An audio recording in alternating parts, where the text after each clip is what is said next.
Hello, everybody. Welcome to episode 13 of Leftology.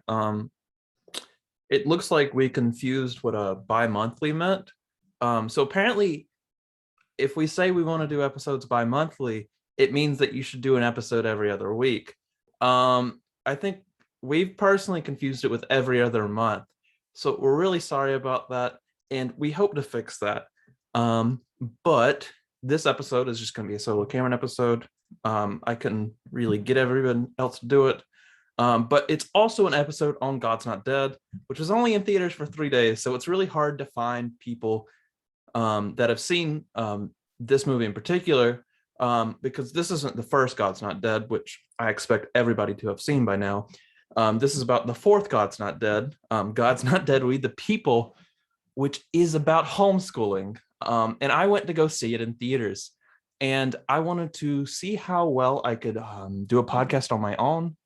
And I thought that this, since it was such an interesting experience, would be a good test of like how well I could do that, how well I could talk for like 40 minutes to an hour on my own without having somebody else there. Plus, I'm self-important, so I think I can talk about my own experience for like 40 minutes to an hour. So I guess we'll just get into the theater experience. Try to imagine it with me. Like, imagine what I'm going through as I watch this, the visceral Cameron experience as he goes to the Regal Theater and figures out his Regal Unlimited subscription does not pay for his God's Not Dead 4 ticket, and it's $14. I get to the theater, and like I said, I was expecting to be able to get a free ticket because I have Regal Unlimited, because I like to go see movies, and I had racked up enough points to get a limited 2D ticket. So I was expecting me and my friend to not have to pay at all. So we get in there, and we not only find out that because it is run through a third-party movie company called Fathom Events, which if you go to a Regal theater, there's at least like one or two Fathom event ads as you watch any movie. But because it's this third party, the tickets are more expensive. So normally I think Regal tickets go for about $11 or $12. I haven't paid for a Regal ticket in itself for since like January of last year, because I have this app and can just be like, hey, I have unlimited. Let me see the movie. This is not an ad for Regal Unlimited, though it's very helpful. But they're like $14. They're more expensive. So we pay and we go to the theater. And before we go to the theater, I forget that you have to pick where you're gonna sit, because like a lot of movie events will just have people, like if a big Marvel movie came out, then you'd have this crowd, and like some people don't want to sit next to other people, so they'll group up and they'll leave a seat open, and then there'll be a group of three that doesn't want to sit near somebody else, and there's it just becomes a mess. So they make you pick out your seat beforehand. And I was looking at it, and half of them were taken, and I was like, oh wait, it's a Wednesday. This is a youth night for people.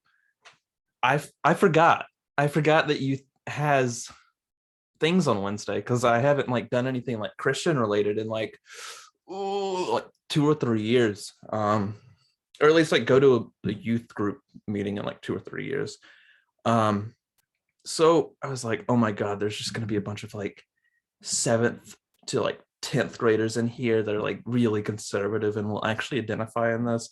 And here I am, like the guy I went with like had ponytails on. I think his friend just did them beforehand, and I was like, oh my god, they're gonna know that we're libs. They're gonna own us. They're gonna get us in the theater, and they're gonna like hate crime us or whatever. That didn't happen. I knew it was an overreaction, but it was pretty funny. So we get there, and I'm right. There's like a bunch of just like middle schooler and high schoolers in the theater, though it's not like completely filled. There were like a good amount of seats still open. But we got in there when like they were still going over the Fathom event ads, and the Fathom event ads are like really different from the actual movie theater ones. So it's not only Fathom event ads, but it's Christian Fathom event ads.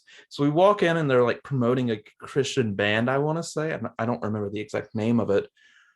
But then it just goes through a bunch of Christian movies. I want to say the next one was about Christian hospitality in Nazi Germany. Then I'm trying to remember a few other ones. There was a creationist museum which has dinosaur bones in it as one of the commercials. I thought that one was fairly interesting. And I can't, it's been like a week and a half. I probably should have done this podcast a little bit earlier to clear my memory or keep my memory. But one of the last things I played beforehand, um, you'll know the characters better once I get more into the movie. But the character that is the homeschool teacher in this movie, she's also a singer in real life, or like a Christian singer in real life, which is like kind of the same thing. So she has a song in the movie, and it's like right in the middle of the movie, like right in smack dab in the middle of the second act once you actually see the movie. And she's just like, I have a song in this movie, and I'm going to show you the clip where it plays. And it shows you like the minute clip where her song's playing. And like I haven't seen the second and third God's Not Dead. I've only seen the first. So I I haven't seen this the first movie since like eighth grade at like a youth group meeting when I was still conservative myself. So I didn't remember who these characters were. You don't know the struggles that these characters are going through yet until you get there. Like there's these multiple characters that you have not been introduced to before. And it's just like a sad, like kind of sad, like longing Christian song. And I was just like, I don't know what's going on here at all. And that was probably the one of the weirdest things. It's like I'm here at the movie and you're playing part of the movie before the movie to me, somebody that has paid $14 to see this movie, and you're going to make me watch a part of it so that you can prolong the time before I watch the actual movie itself. I was just pissed off. Okay, it was the trailer shouldn't do that. You shouldn't choose the trailer of your movie beforehand. Just a principle of movie etiquette. If you're making a movie, don't do that. So let's actually get into talking about the movie itself, because it is wild, I guess is the best way to explain it. So the first scene is really, really interesting.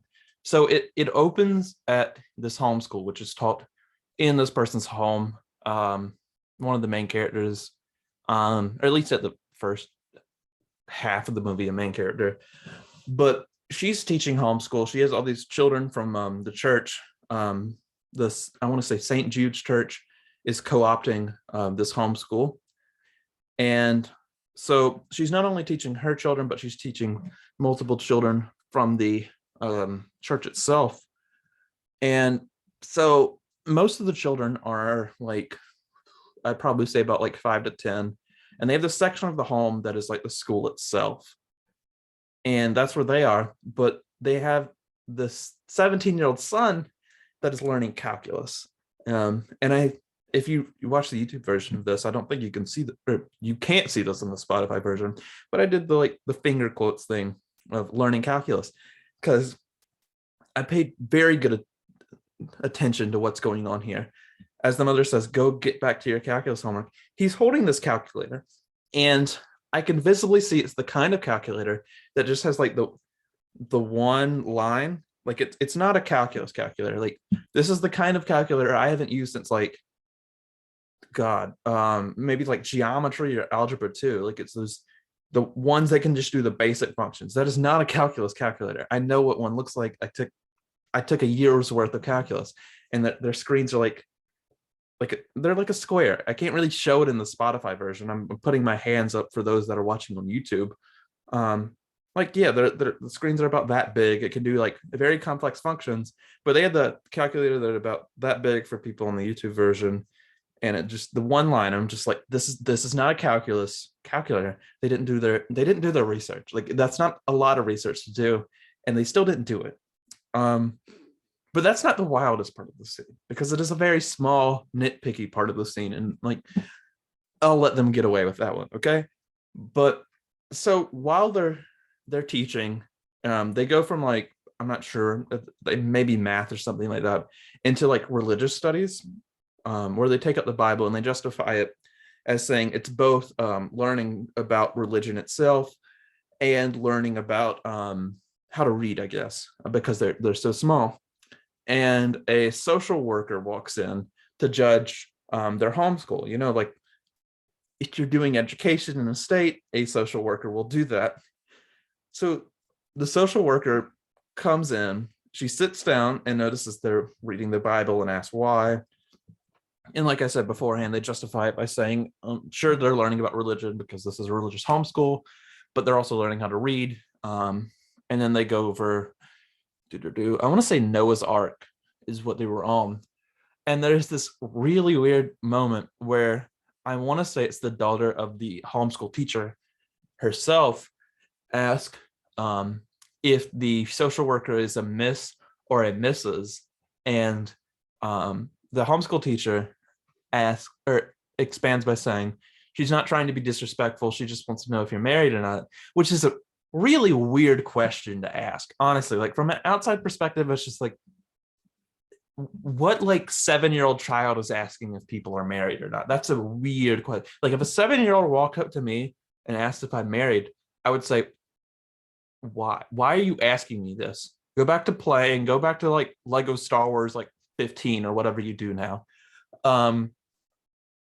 And this is the weirdest part of this scene, because I know this was put in there intentionally to like be like a trigger word to the conservatives, but the social worker says, I'm self-partnered. I think that's a direct quote. I'm self-partnered. Like, I get there's people that are self-partnered, but they specifically, they wrote that in the script with intent. They had a grin on their face when they were writing that line. They were just like, this shows that they're liberal and progressive and hate Christianity. Just checking outside. It was just, oh my God, it was mind blowing. It was just a real experience. I forgot to lock my main door. Yeah, sorry about that. Get a little distracted, but it was just so funny, so funny. I like bursted out laughing. I'm just like, this was on purpose. Oh my God, this was so on purpose. I know what they're doing here. But beyond that, there's one like final thing in the scene itself. The social worker goes up to confronts the homeschooler teacher on her own, and she's like, this is what you're teaching the kids. She's made unlikable, basically, is what I'm saying. Like,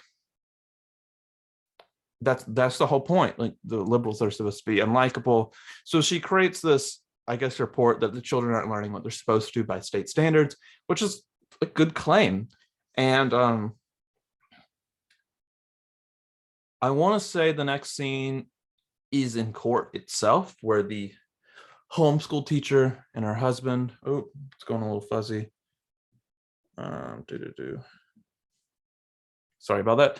The homeschool teacher and her husband are in court, and the judge is just like getting their own. They're owned with facts and logic by the judge. The judge is my favorite character in this movie. Like, they don't even present her as unlikable. Like, she's just spot on. She's just like, your homeschool isn't following the state standards. If you guys don't meet the state standards within 2 weeks, we're gonna fine you. And every parent that goes there, something like that. Because like the social worker proves that, or the social worker proves that they're not like doing enough. They're not following the state standards for homeschooling. So they get 14 days to fix that. So this is where the plot kind of starts to divide. So there's like 3 plot lines going on throughout the characters. So the main one starts with, they go to a church meeting afterwards. You meet the Reverend Dave, which is like one of the main characters throughout all 4 movies. I think Reverend Dave actually shows up in court. It's been a week and a half. Give me like some liberties on actually remembering this movie. I'm doing my best. But so they're meeting up, and they're like, there's the sad moment before they meet up where there's just like, I don't know how we're gonna get around this. They're gonna shut down our school. And like, I mean, yeah. But then Reverend Dave gets this call, and he's just like, yes, this is it. This is our saving grace. So he walks into the meeting and says that we have this chance to actually reverse this ruling or whatever. And it comes from in Washington. They're passing a law that will model, they don't really specify what it is, but they have these education experts that say that homeschooling either A, needs to be getting rid of, or be heavily regulated to follow certain standards like they do in certain European countries, which good on them. That's what I support. I'm personally into homeschooling. So I'm the bad guy in this movie. I'm also the bad guy in the first movie. I'm an atheist that's really into philosophy.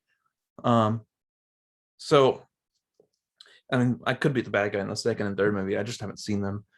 But so this is where the first plot divides. And there's this other person in the group. There's the single mom, who used to be married to this Air Force pilot that died. That's her subplot. But she has this child with like either autism or social anxiety. I don't think they really diagnosed the child, but it's kind of just stated that in a public school, he wouldn't really function just because, well, I think it's the quote, he would be labeled special needs. And because of that, he would be put in classes that aren't challenging enough. And eventually he would become actually special needs because he wouldn't have actually learned anything. Which I don't know if that's an actual valid critique of the special needs system. It may or may not be. But I mean, she has this child that she's leaving behind.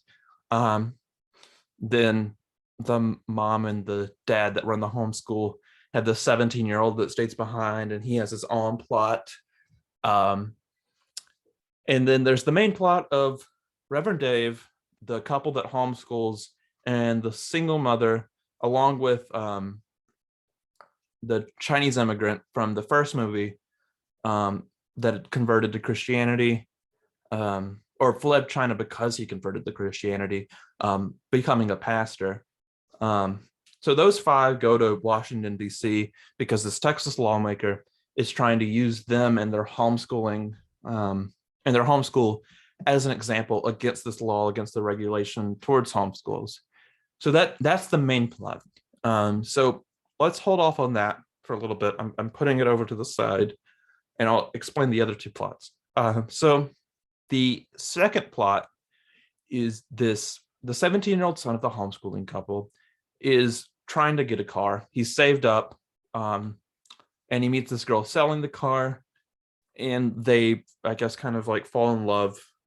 And it's just kind of homeschool versus public school, another in that dynamic, because the girl he's selling the car, or buying the car from, goes to public school, but she's going to college soon. That's why she's selling it, blah, blah, blah.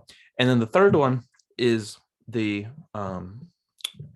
Iranian character from the first movie that converted to Christianity and got thrown out of her house because her household is Muslim and didn't accept that, wants to reconnect with her father. That's the three main plot lines. And this movie does a really horrible way of like cutting them together. Like some points of the plot, like especially the main plot, will exist for like a time that's so long that you kind of forget that the other two plots are going on. And then sometimes it'll be so short that you don't really get a chance to respond to one thing before another thing happens in a different plot. And there's this really funny instance of it in the middle of the movie, but we've got to get there. So let's go back to the main plot, pick that back up. They're in Washington, D.C. now. They're having some troubles, I guess. The single mother doesn't like leaving her son alone because this is the first time they haven't slept in the same bed since he was like 3 or whatever, and he's like 5 or 6 now. the parents aren't really sure because it's been like 6 days since their order. So they have to get the judge to overturn their order or else they'll be fined like thousands of dollars. Um, Reverend Dave's just there being a pastor. He's arguably the most sympathetic character between like not liking most of the conservatives because I'm a leftist myself, and the most of the liberals just being written as unlikable. Reverend Dave, for the most part, through these two filters, kind of remains unscathed. But I guess that's kind of because there are some pastors, at least more liberal ones, that I kind of like, that I'm friends with, and therefore can't really hate on because I know outside of politics, they're generally good people, I guess. And that's what Dave is. He's generally a good person if you kind of get rid of all the conservative parts. Or at least how he's written is. And then there's the Chinese immigrant that's there mainly to point out that like he knows the Constitution because he took the immigration test. Like that's the main plot point. He's kind of forgotten in the second half of the movie because he's trying to learn how to be a pastor from Dave. And there's only like really about 2 moments in the movie in total where he does that. What's the next point? Trying to remember where I would really want to go with this next. So they start showing the I guess it's a Congress subcommittee that's considering the law on homeschooling that they don't really specify. It's either regulating or getting rid of homeschooling. But the Texas lawmaker is talking to Reverend Dave, at least over the phone. They were talking about how the chair of the committee is very kind of like neutral and both sides. But right as they get to Washington, this chair has a heart attack and is replaced with I guess like the stereotypical Democrat anti-homeschooling thing or person who offers his sympathy to the Texas congressman, saying that, quote, he was a good man, sad to see him go. So the congressman, which I don't really remember the name of, but I mean, the Republican congressman will probably be a good enough name to remember him by. Oh, sorry. So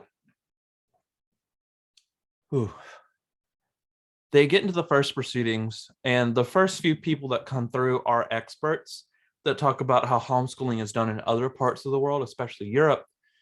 And I guess the movie that kind of wrapped this constantly brings up China through the Chinese immigrant,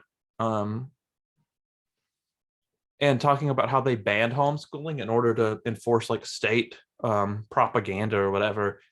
And it is a kind of weird juxtaposition because it's just like this authoritarian regime, but like other than like maybe like Poland or Hungary, which probably hasn't gotten rid of homeschooling, I could be wrong there.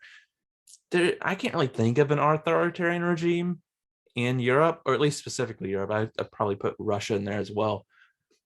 But like most of these places are fairly liberal, fairly open places for the majority of people, even like Christians or whatever, even if they don't allow homeschooling. So I guess the movie kind of gives its own counter positions to its own arguments within it. I guess in order to say that it represented both sides kind of somewhat fairly, even that like little bit of somewhat fairly just kind of discredits their position, because it's just like, would you call Finland an authoritarian regime for like regulating what can be taught at a homeschool? The answer is obviously no, you can't really do that because it's just not true. So like, I guess it is this conservative trigger word. It's just like, China's anti-homeschool. Are you pro-China now? You pro-China now? And it's just like, I mean, I'm anti-homeschooling, but that doesn't mean I'm pro-China. Sorry, MLs, I'm not pro-China. But it is so weird that like the movie will put in these like moments of both sides of the argument and then specify one more. And then there's these weird moments of solidarity among people that would not get along. And that'll be especially important right at the end of the movie, And we'll get to that when we get to that. But so I think we're at the point where the song that they played beforehand is playing now, because they've lost a chair that's going to be neutral or at least fair to them in some way. The single mom is far away from her son and is sad, and the Iranian girl is driving around and just looking at parents and daughters together. So let's get back to the son plot. So the son buys the car from this girl, and they keep texting afterwards, and he finds this earring of hers in the floor of the driver's seat. So he asks to drive it to her, and he asks, "Where is she?"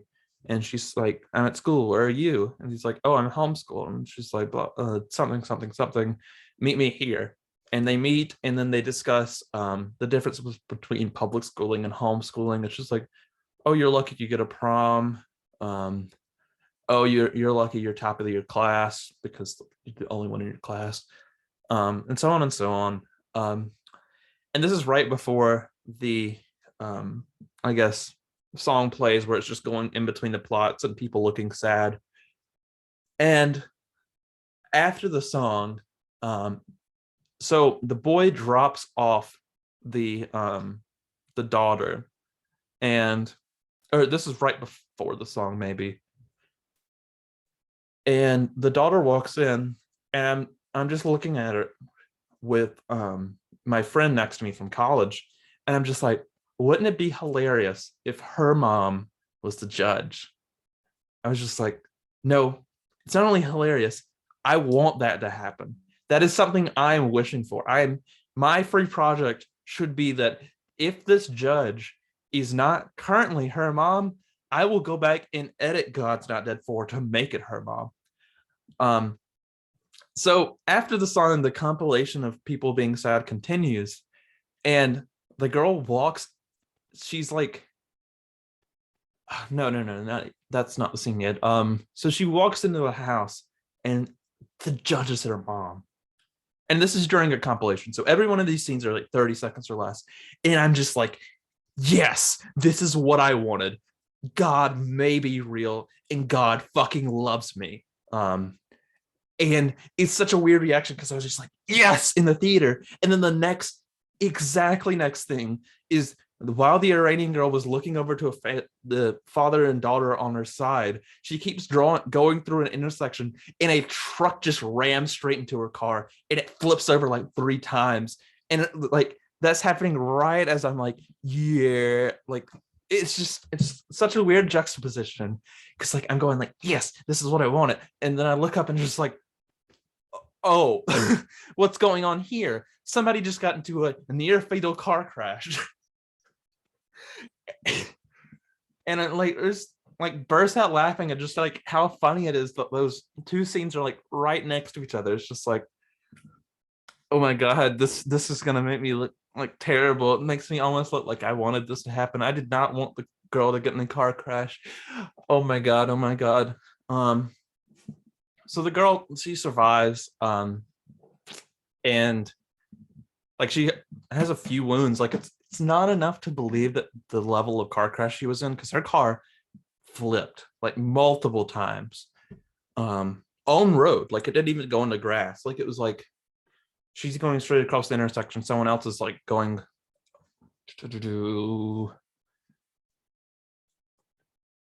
I can't remember, 90 degrees turn. Let's say that, since I can't remember the qualitative word for that. And it just hits her right on her side, the driver's side, and she survives. But she's in a coma for a few days. So then the main plot doesn't really address this. I don't know if they ever like know that she's in the hospital or not, but I don't know if they're supposed to know. But they begin their testimony, and their testimony is very weird because it kind of contrasts with the social worker's, I guess, presentation of it. And it's very much anecdotal evidence. Like it's a lot of anecdotal evidence just saying that their homeschool is good. They exceed the test scores of the public schools around them, which they're in Arkansas. Like, of course, it's probably not that hard to surpass the public schools in like Arkansas, especially now that they're Republican run. So like that it's kind of like that's not much of a brag, but at least in that state. But B, it does kind of seem like they're lying. Like this social worker is saying that you're not abiding by state standards, yet the test should test only for state standards. Therefore, if you actually are teaching state standards, why the hell are you in court? You should not be in court. Or you should not have gone to court. Like, if you actually had good test scores, you shouldn't need a social worker, or at least the proof should be there that the social worker's claim doesn't hold up in court. But it did to a judge that is fairly impartial. I guess to me she seems very impartial because she was girl bossing earlier. Like she was just going off. But they present this anecdotal evidence and it ends with, I guess, the liberal chair is just talking about like how they're trying to indoctrinate anti-science or whatever. And the single mom stands up and she said that she used to be like a NASA like astrophysicist or something around there. And she gives this speech of just like how much she teaches her son. And it's just like, of course, like, yes, it's anecdotal evidence. Every child that goes to like homeschooling, it doesn't have a mother that's now a waitress that used to be an astrophysicist. But it's also weird that they bring this up because the mother beforehand, or the single mother beforehand, asked the chair what her occupation is on the sheet. And it says waitress and a diner. And I'm fairly sure if she was a NASA astrophysicist, it should have gone on that paper. And they even comment on it. Like one of the liberal members of it is talking in the hotel where the main characters stay at, which is weird that they'd be drinking at a hotel, especially if they're supposed to live in Washington, D.C., about like, why'd they bring these people? Didn't they know that this would be a NASA astrophysicist? This makes us look bad. And Reverend Dave is just looking over at them. And so after the single mother's speech, they end for the day. And they're given one more speech the next day to talk over and advocate for homeschooling. But there's this weird scene that I want to say is during this night where Reverend Dave meets the congressman, if this isn't earlier, and the congressman talks to Dave about like the progressive agenda for education and what Common Core will teach them.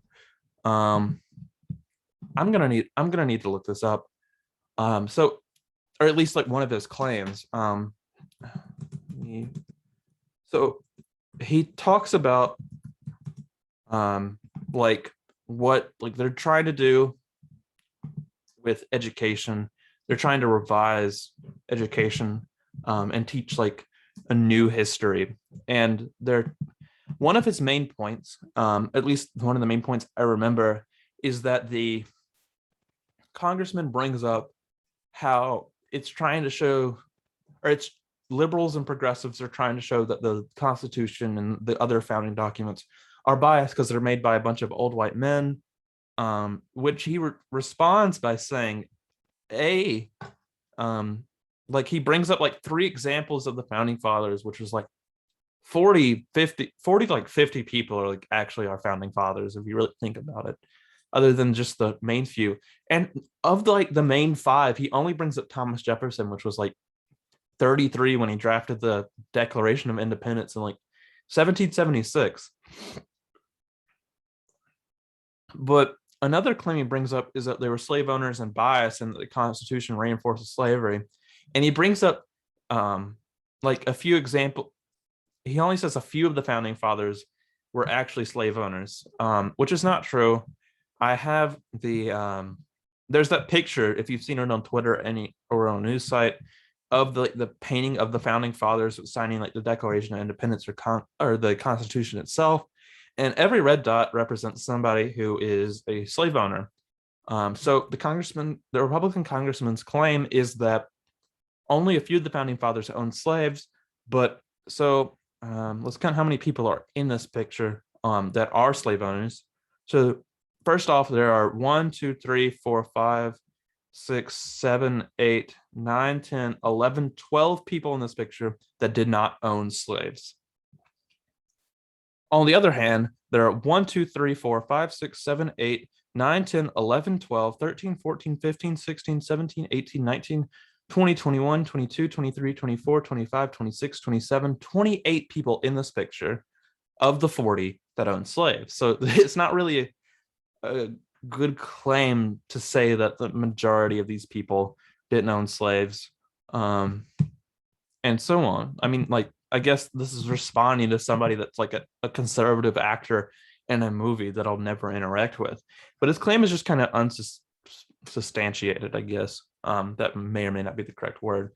So he's just kind of like fear mongering. Reverend Dave isn't quite as conservative as him, because like he's like, didn't they own slaves? Like, isn't that like actually true? And the congressman responds by like giving this rant about how progressive education is seeking to destroy Christianity and truth. So it's trying to, like, I guess, as they see it, the progressive agenda through Common Core is like trying to install like a moral relativism or whatever, which is very weird, considering defending the founding fathers ethically, as that was just the time, literally is the definition of moral relativism. Like, I'm taking an ethics class. That's the one-on-one definition. Like, defend slave owners by just saying it was right at the time, and that's moral relativism. But so the next day, actually, no, let me go back to the other two plots. So in the son plot, it more focuses on the girl that he's dating or trying to date. And she's fighting with her mom, the judge, because she finds out that the judge is the one, or her mom is the one that prosecuted the boy's parents. And she's trying to argue because her mother always let her argue as a child, for fair punishments, I guess. Like, she argued in the summer that bedtime should be removed as a child or something like that, teaching her the legal process or whatever, which is kind of a clue that the mom's a judge before you know it, or before the movie says it explicitly, at least. So she's arguing against her mother on the merits of homeschooling or not, and the mother brings up very many valid points that aren't like really addressed, like saying like homeschooling adds to racism, so on and so on, just like kind of just like obvious points. It's just like, okay, people take their children out of schools because they don't want them to be near like Black people or Hispanics or so on. It's just like, yeah, that's a phenomenon. Like, I have people in my family that did that, and it's not a good thing. That's why people use private schools or homeschools to preserve segregation. That's like a well documented fact. So honestly, I think the judge wins here in between the arguments, because you can't. I guess I am biased. I don't like homeschools. I think you should get rid of them. But I guess the movie presents it as the judge is kind of convinced by her daughter. And there's this point towards the end where the judge just kind of rips up the paper, of the court document that she has, which I don't know how legally binding ripping up a piece of paper is. But I also don't know how much research the God's Not Dead researchers did.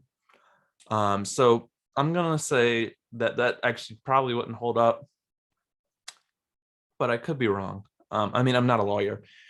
So that's really the end of that plot. Like, the boy and the girl go to prom together at the end of the movie, and I'm just using that to get that plot out of the way. So the subplot of the son and the single mother and the Iranian girl and her father kind of collide. Um, so I'm just gonna take a break from the main plot here, I guess. We'll get back to that in a second or in a few minutes. But so the son is like really worried because like he's 7 and he hasn't been away from his mother in like forever. They slept in the same bed after their father and her husband died, and so on and so on. He's having a hard time just being away from his mother this long. That's his plot basically. But the father of the Iranian girl that kicked her out in the first movie, um, he gets a call by the hospital, and he actually answers it this time and goes to the hospital and sees her in the coma, and he's by her side while she's still in the coma. There's like bandages all over her face and body, and he's there. And the doctor comes up and he's just like, "I can see you're a religious man. Why not go pray and ask for help from God or whatever?" I'm not sure of his exact words. I don't know if a doctor would actually prescribe that or not, but it is America. So he goes to the St. Jude's Church, where Reverend Dave and everybody else in the movie goes to, and he sits there and he asks Jesus why he would test him like this. And so he's like kind of angry with God. And then the small boy walks in, or the child of the single mother walks in, and he says that he's having a hard time. But like, I guess something around like Jesus will get us through it.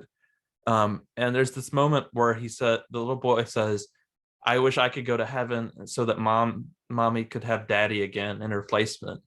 And the father, or the Iranian father, is just like, "You shouldn't wish that. Your mother would much rather have you here." So they kind of, I guess, plot wise, they kind of help each other realize, like, the Iranian father helps the small child realize that it's okay if mom's not always here. His mom will still love him. His mom will come back. And the kid just spouts Christian propaganda at the father, and helps convert him. It's just like, Jesus always loves us. Jesus will get us through. I turn to Jesus anytime I need anything, or something, blah, blah, blah. I don't give a shit. But there was this point towards the beginning of the plot, or that little section of the plot, where like the Muslim father earlier was talking to the doctor, and the doctor was telling him to pray, and I was just like, they're going to convert the father. They're going to do a little subplot where the father converts to Christianity, and I'm not completely sure if that happens or not. But the father accepts her daughter again, or his daughter again, and so she wakes up, and he's there, and they hug it out and reconnect. That's really the end of that plot. But since we kind of ended those, there's only one left to wrap up, and that's the main story, which gets the majority of the time. So Reverend Dave, after they give the second day worth of speeches and arguments for homeschooling, there's this moment where he's in the back, somewhere in the congressional library. I don't know exactly where he was at. It looked like a library, but the chair of the congressional subcommittee walks in, and he's just like, "The only reason we're having people like you come in is procedure. We already decided the vote beforehand. You get no say. Everything you say is completely meaningless." But oh no, wait. He begins this by saying, "Reverend, you should go into politics," because the Reverend's done, I guess, a fairly good job at politicking to like people that really don't have their position settled yet. I guess at least unlike me, or at least in the movie, he gives good speeches and whatever. So he has a hard time, and there's this moment between him and the Republican congressman, and the Republican congressman tells him that Jesus will speak through him, or God will speak through him, or the Holy Ghost will speak through him, whatever. But that's, I'm not exactly sure where the events of this happened, in what order, but I think the congressman speaking to him is actually before the second day worth of speeches. So Reverend Dave, after getting this speech by the chair, he goes back in the bathroom and then looks at himself, and then he goes out in the hall, and the congressman walks up to him and says, this is the sister statue to the Statue of Liberty. It's my favorite, and a lot of people know it's here. So Reverend Dave's there with the congressman, and all the other main characters walk up. They're about to have the vote. I think the congressman walks in to vote himself, or no, they're giving their final speeches, so the congressman walks back into the subcommittee, and these three other groups come in of about like 1 to 2 people each, and they begin by like reciting the Constitution, like the preamble to the Constitution. And I'm just like, what type of person memorizes word for word the preamble of the Constitution? I know they're out there, but like they were like bouncing off each other. Like every single person in that room knew the preamble to the Constitution. Like it's a movie, but it's fairly obviously this would not exist outside of a scripted moment. So the other 3 groups that are there, I think it's like 2 couples and a woman on her own, and they're like, so the first group is an African American couple, and they're like, okay, homeschooling isn't just for conservative Christians. You guys are only like a fourth of all homeschoolers. I took my son out of the public school system, or children, and started this homeschool because A, of institutional racism, and B, their public schools around them were not well funded, which is a fairly valid reason for homeschooling. I can't really argue against that. The second one was either, I'm not sure if it was a single person or a couple, but they were talking about how public schools didn't offer enough, I guess, disability assistance. So they have a homeschool so that their child can go to a place or go learn in an environment for them. And then the fourth is the anti-vaxxer. So this anti-vaxxer woman is just like, I want to be able to pick out what vaccinations my children do or don't get. And it is a very weird moment of solidarity, because like, I don't think anybody that really believes in institutional racism wants to be identifying with anti-vaxxers, or at least very few of them,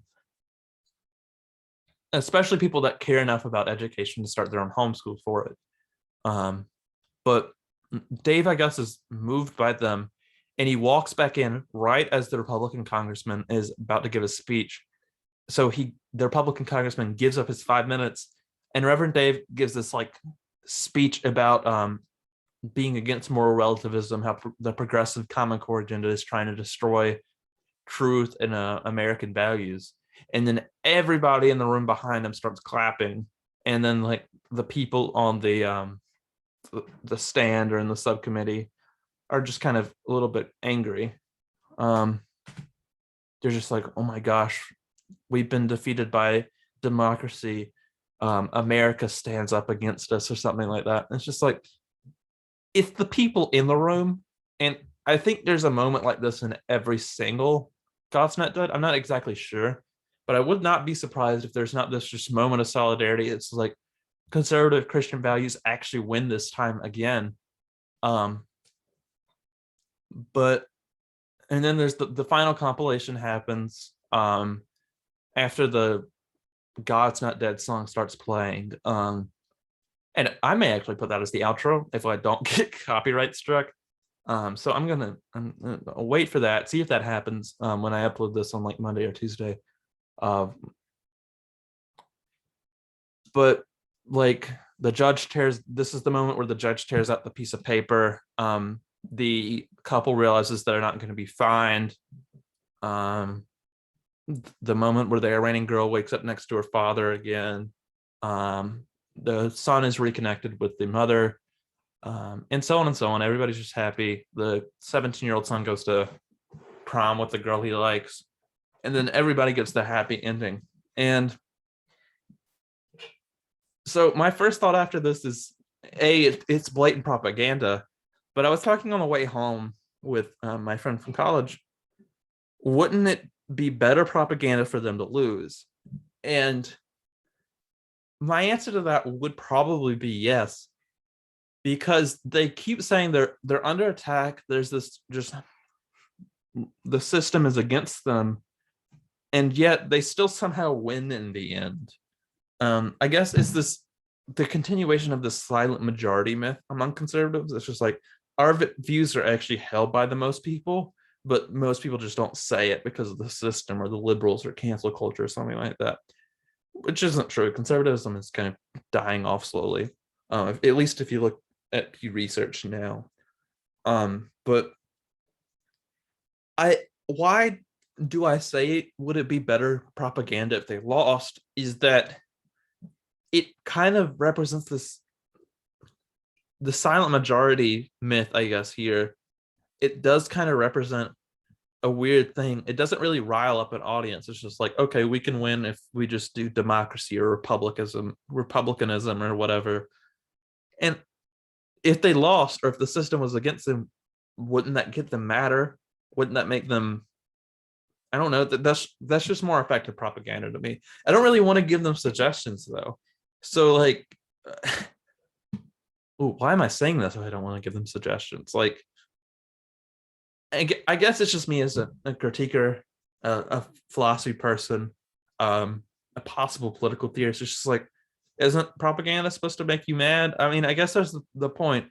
Like, it does. There's the solidarity moment at the end of each of these movies, where it's just like, okay, that we can actually win this one as long as we believe in Christ or something like that. It's just like you build up this throughout the movie that the whole system's against you, and then the system loses at the end.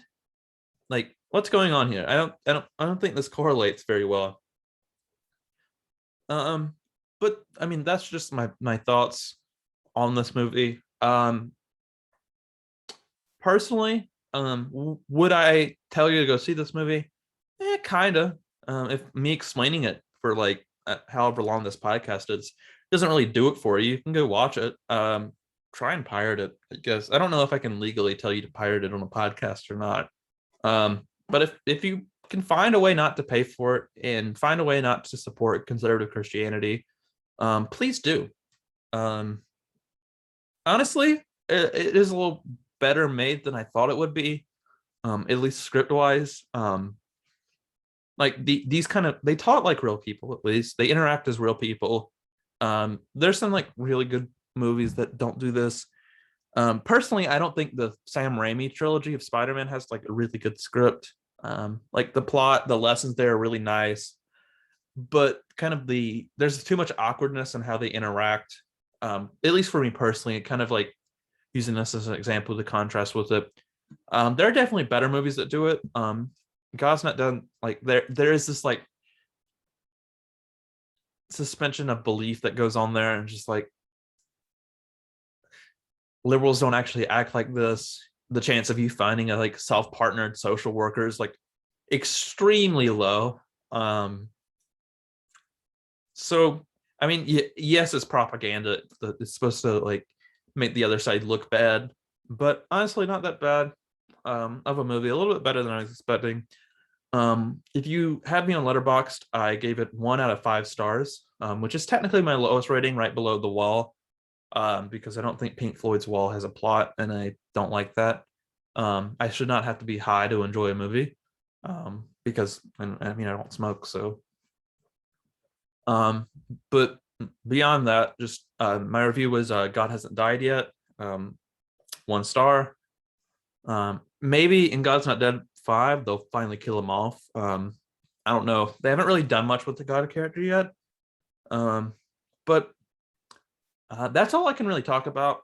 Tell me if you've gotten this far, tell me how well I did. I really do want to be able to do podcasts on my own, especially since both me and Pat are very busy.